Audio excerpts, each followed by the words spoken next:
historical fiction. I just like learning about the author and why she came up with this idea for the book. It gets people out of the house, it gets people interested in coming to the library, and we have the best libraries in Bend.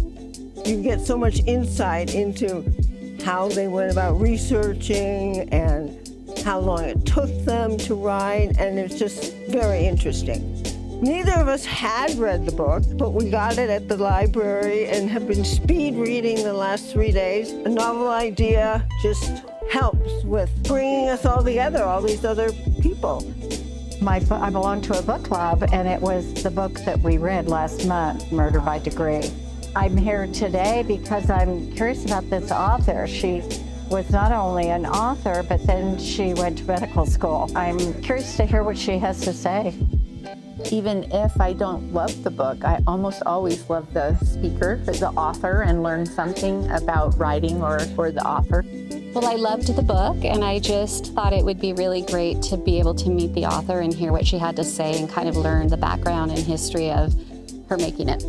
I think that it's really great to have subcultural experiences and things that are different. Sometimes in Bend, there's always like the same things to do instead of different things. And so when I learned about this, I was really excited.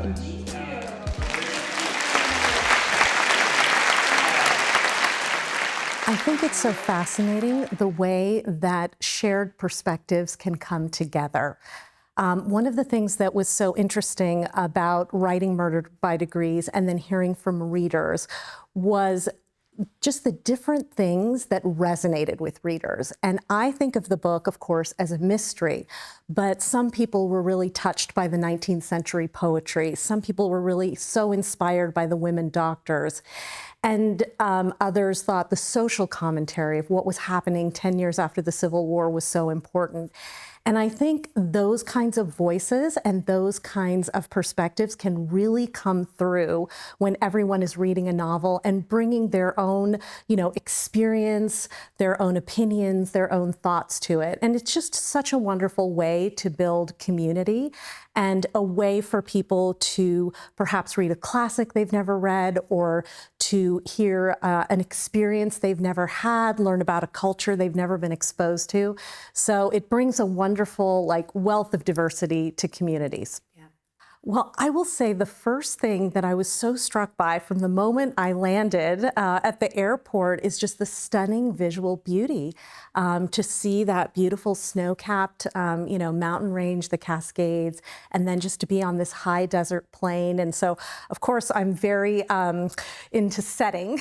And so I'm really inspired and moved by beautiful places. And so that was the first thing that I really took away. But just to see a really wonderful, vibrant community and to walk around in downtown Bend and just see, the different art on display, the public art, the galleries, the shops, the restaurants.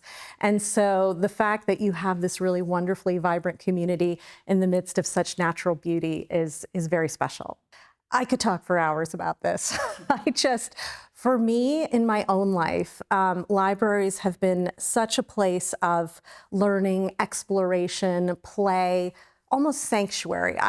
The first thing I tell people is just the actual physical space of a library and going in, sitting down at a table with books is actually a very calming, wonderful experience for me, and just to be surrounded by, so much knowledge and so much creativity. But I do think that libraries are, in our modern life, one of those places where people from so many different backgrounds can come together in one shared space. And it just seems like, that something special about that environment that's really becoming a rarity. And it can be a place of community, a place of learning, a place to meet others who are not like you, hear a diversity of voices. Yes, so I love to read 19th century poetry, English and American. And, the poetry started out as just a very small aspect of the main character's, just her background, because I wanted the reader to understand how much she loves literature.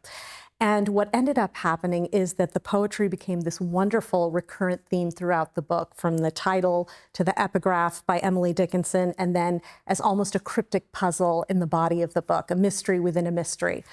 And what happened was there was actually a different title for the book. It was a different Emily Dickinson poem. And after a little bit of debate, my editor suggested this particular poem, and I think it fits beautifully. Emily Dickinson's poetry is so multi-layered and a little bit open to interpretation, and I think there's great mystery in some of her poems. And so Murder by Degrees really suggests a few meanings, because there, when the action starts and the body is discovered, we actually don't really know. We think we know who the body is, but we're not sure, as the action sort of goes through, a little bit more of the story. And so I take Murder by Degrees to mean that the whole of it came not at once. 'Twas murder by degrees.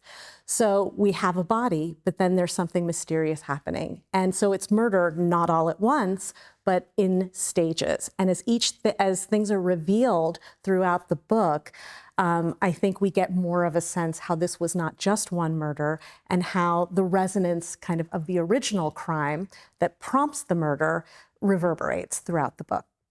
Oh, I hope they will be immersed in a wonderfully twisty, suspenseful, page-turning mystery, first and foremost, because I love to read crime fiction, and that is really what I wanted to do for the reader, immerse them in a wonderful mystery.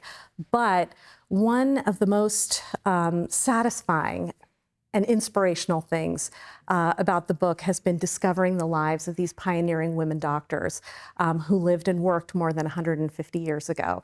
And I find their lives filled with independence and how courageous they were, and the way their work kind of inspired the legacy of women doctors today. And so I hope readers will also just be inspired by the incredible stories of the real life women who inspired the fictional characters in the book.